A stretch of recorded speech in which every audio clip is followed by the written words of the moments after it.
Hello সবাইকে। তো দিনটা আসলো শনিবার আর আমি আসলাম বাড়ি।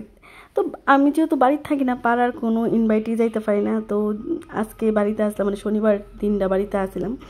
আর ওই দিন আমরা একটা বিপদশী পূজার ইনভাইটও আসলাম, মানে আমি যেহেতু বাড়িতে আর ইনভাইট আছে, আমি বাইক থাকুম, এটা তো হইতে পারে না। আমি দাঁড়া যেন যাবে না, পিছিয়ে পিছিয়ে যাবই।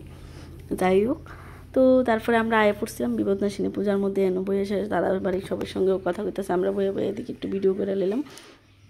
আর মারে তো খুবই সুন্দর লাগছে।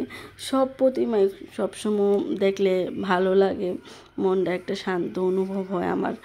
যাই হোক, তো এদিকে প্রণাম সাইরা ইসলাম আগে সাইরা আমরা এদিকে বইছিলাম, আর তারাও সবাই লোকের কথা কইতেছিল।